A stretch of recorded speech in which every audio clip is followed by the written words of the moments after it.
Bismillahir Rahmanir Rahim. This is the Surah Mulk challenge in which we are encouraging our brothers and sisters to learn the Surah Mulk this Ramadan and to also try and focus on the translation and the meaning of the verses.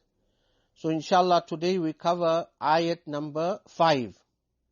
أعوذ بالله من الشيطان الرجيم بسم الله الرحمن الرحيم وَلَقَدْ زَيَّنَّا السَّمَاءَ الدُّنْيَا بِمَصَابِيحَ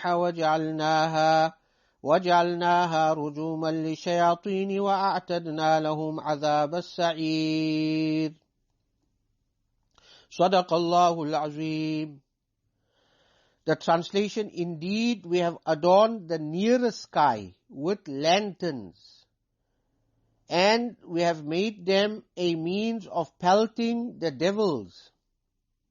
We have prepared for them, that is the devils, the punishment of the blazing fire. We repeat the translation with a short explanation. Indeed, we have adorned the nearest sky, which means the lowest sky, the first sky. There are 7 skies. The first sky with lanterns. Lanterns means the stars. Allah subhanahu wa ta'ala refers to the stars as lanterns because the stars give off a light, and they appear to be lanterns that are burning in the sky. And we have made them, that is the stars, a means of pelting the devils. And we have prepared for them, that is the devils, the punishment of the blazing fire, meaning Jahannam. A brief explanation. Allah subhanahu wa ta'ala adorned the sky with stars. One of the purposes of the stars is to give beauty to the sky. When a person looks up at night, especially when we're far away from urban areas, we're in the remote areas, in the rural areas, and we look up to the night sky, subhanallah, we see the millions and millions and millions and billions of stars in the sky. Allah Rabbul Izzat made these stars as a means of beautifying the sky at night. The night sky is beautified with the sight of these shining stars. Some are very bright, others are not so bright, and they appear to have different patterns which are called a constellation of the stars. One purpose is to adorn the sky. Another purpose which is mentioned elsewhere is وَعَلَامَاتٍ وَبِالنَّجْمِ هُمْ يَهْتَدُونَ. The stars are a sign, and people are guided by the stars. Before we had all GPS and all these modern navigation instruments, the people used to find their direction by means of the stars. They could see the stars and they could find their direction looking at the stars.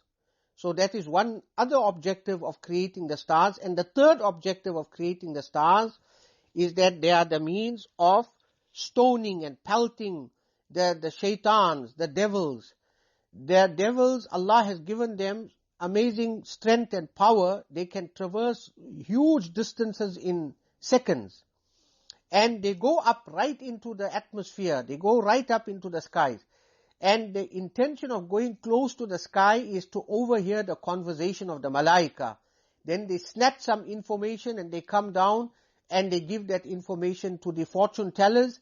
And obviously, out of 100 information, they give them 99 are lies and 1 is true. So whenever the shaitans these devils try to go close to the first sky, Allah subhanahu wa ta'ala appoints the malaika to pelt them.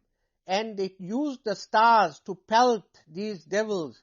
And obviously when they hit them, they strike them, it's like a missile strike.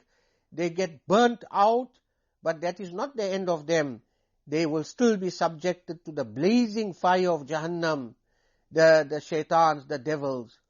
So this is one of the purposes of the stars, that they are used to stone and or to pelt the devils.